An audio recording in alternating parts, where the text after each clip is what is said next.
Hey review family, keep it tight. My name is Jay Morris, the review guy, and I'm back again to bring you another video. And today I have a very cool interview and a very special guest. Would you like to introduce yourself? What's going on, everyone? I'm Danny. I'm in the band Glass Crown. It's really cool that he's letting me do this. I'm honestly so excited. A little nervous, but hey, I think we both have never done anything like this before, so. So firstly, I just want to say congratulations. You released, great EP, Despondent, one of my favorite EPs of the year thus far. Gave it an 8, very positive review. I guess the main thing I have to ask is, stepping into a record like that in 2019 where there's just so many gent bands and progressive metalcore bands, how did you go about saying, all right, we're going to do this, we're going to do that? Like, did you go into it wanting to make something different, or did you just want to, jam out and just have a good time? That's a really tough question, honestly. It's like, I wasn't really going for anything specific, like instrumentally in it. I think I just wanted to like tune low and just like be heavy on. Yeah, and jam out. Yeah, I don't know, man. It's like, I've always really liked super like bouncy sounding stuff. And just like, I'm a huge fan of bands like Invent Animate and Northwind and stuff like that. So it's like, I try to incorporate that in my stuff, but I also kind of try to give it like a little bit of a twist. I'm not saying it's like the most original thing on the planet. Oh, yeah. Like, were you guys listening to anything at the time that kind of inspired the style, like a specific band or album that you were just like, holy shit, this sounds so good, we want to like kind of, not copy this, but just kind of have that sound, that edge, that songwriting? When I wrote Shattered, I Let the Devil In by Currents just came out. I don't know if you ever heard that EP.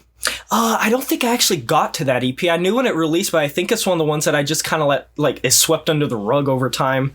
But I should go back and listen to it. You really should. Yeah, dude.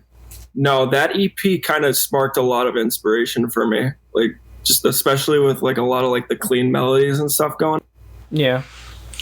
So obviously the album, deals with a lot of kind of dark themes, which, a lot of metalcore does nowadays, and it's kind of becoming more and more open to talking about like dark issues and dark experiences and stuff like that. So, did you go into it thinking it was going to be an EP, or was there just a cutoff point where you're like, all right, this is what we want to do, it's not going to be a full length, this is, what we're wanting to do, making it compact? Or did you always know it was going to be an EP? I think I was always very conscious that I wanted it to be an EP, but at the same time, I almost wrote it as an album initially, honestly. But I don't know. I wanted to kind of keep this short and sweet, in a sense. So just like a really quick little debut type thing. Yeah, just kind of a teaser. For a lot of bands do that, like especially metal bands, like when they're easing into it and they're like, this is a build up to what's going to happen in the future. So I'm guessing you guys are working on new stuff, or do you have anything planned for EPs or albums? Or I'm not gonna say too much, but expect new music like really early 2020. Oh, hell yeah. I just forgot the year. Hey man, might as well be 2005. So, okay, I think there's kind of an elephant in the room. You talked a little bit to me about this, but tell me about kind of what happened with Void of Vision and, that whole thing, because I know that was like a very big thing for the band. Oh my God. All right. So I'll just take it from the beginning. Back in November of like 2018, we recorded Lucid, a different version of Lucid, with a whole different guitar riff for like the main, like the intro. Like the whole intro is completely different, and like that one like main guitar riff, that shit. Yeah. All right, can I curse? Oh yeah, for sure, for sure. Fuck yeah. But we recorded that. We dropped that in like January. And then all of a sudden, I'm chilling in my bed, and I get tagged in someone's Instagram story, and his name was like Jack Bergen. It was Void of Vision's vocalist, and it was like a video of like, it was like playing their song, and then he played ours right after, and he was like, Oh. Now, had you even ever heard that song before? Like, was it something conscious? Wow. No. I had heard one song by them back when I was in high school. It was called Nightmare. Mm-hmm. I used to really dig the song, but I hadn't heard anything like else besides that. Yeah. Did you contact him and, like, you know, resolve things, or did it just kind of be left up in the air? Like, we were all like really cool about it. I mean, I wish he didn't like blast us like that, honestly, because like it was just a lot on us, because like we were like all as a band, like as individuals, already going through a lot, and then like that happened. It was like, did you really have to blast us? And then all these articles came out in Australia about it. And it was oh like, my god. No. Wow. Hey, free publicity. Even bad publicity's publicity. Honestly, because of that, I gotta thank them though, because of that, like if I look on Spotify, our second leading like area of the world is Australia. Oh my god, just people like, who's this fucking band that ripped off Void of Vision? And then we're like, they sound pretty good. Just like something along those lines. I mean, but both like, I didn't mean to cut you off. No, go ahead. Go ahead, sorry. Yeah, everyone was pretty cool about it. We agreed to take it down, or else it would have, if we didn't, it would have gotten pretty serious. Like their label was already starting to get involved. And oh shit. I mean, they're a fairly big metalcore band, so like that's kind of a big deal.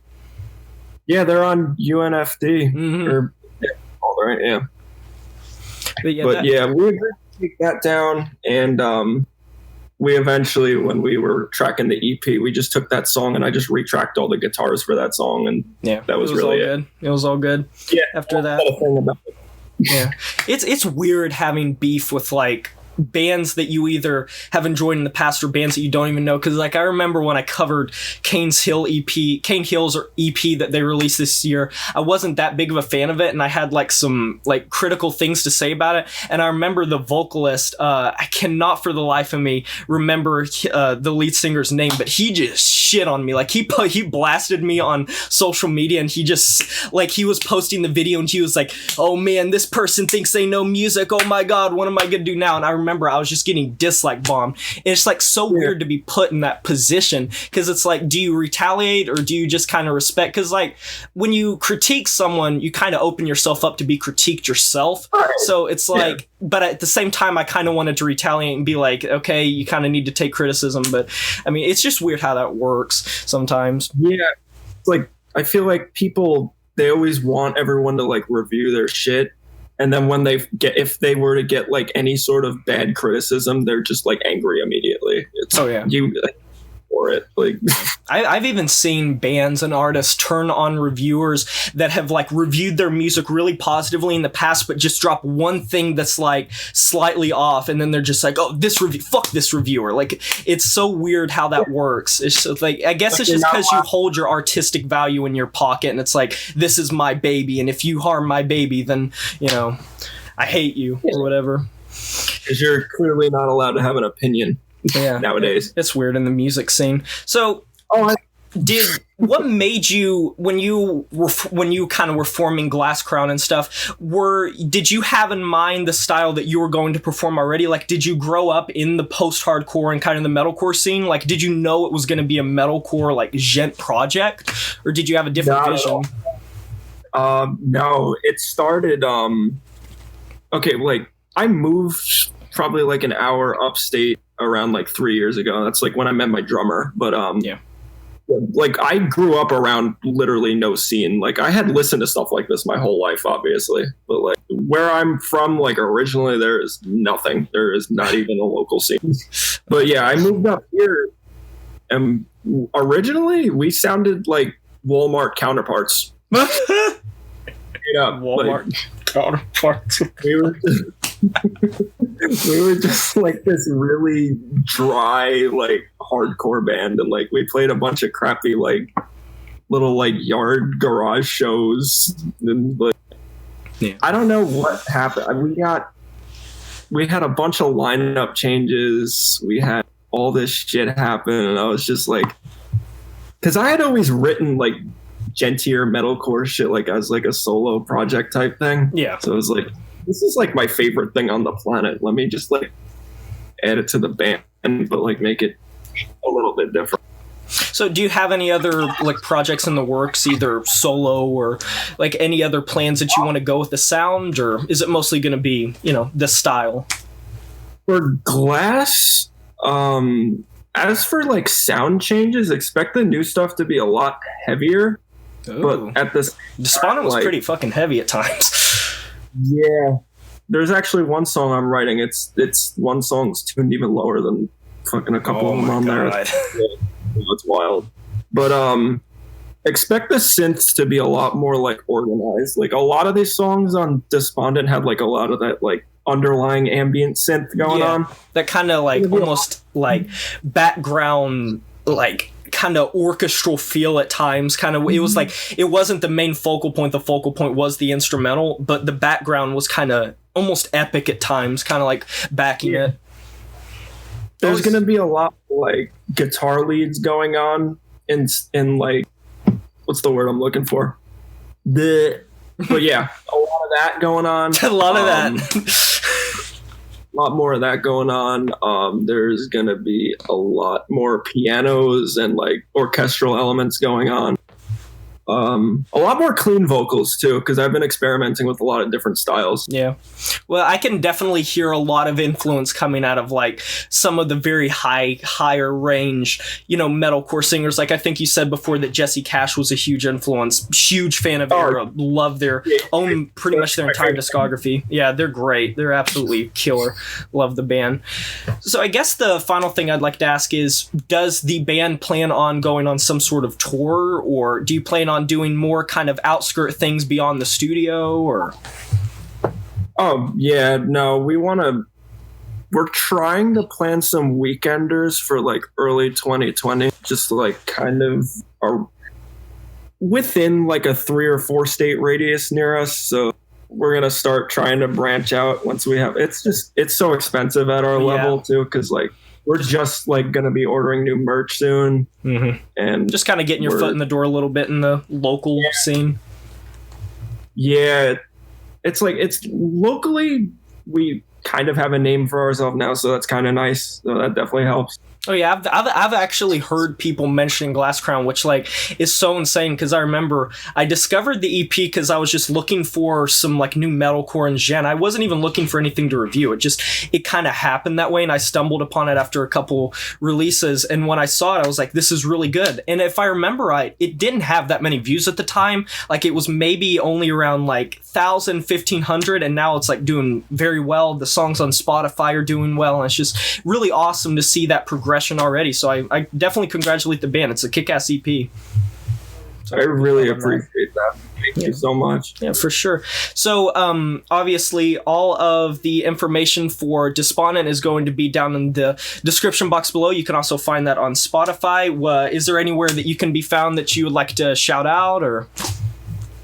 I mean, people keep asking us to like throw it on Bandcamp, so I might actually end up doing that. Yeah. But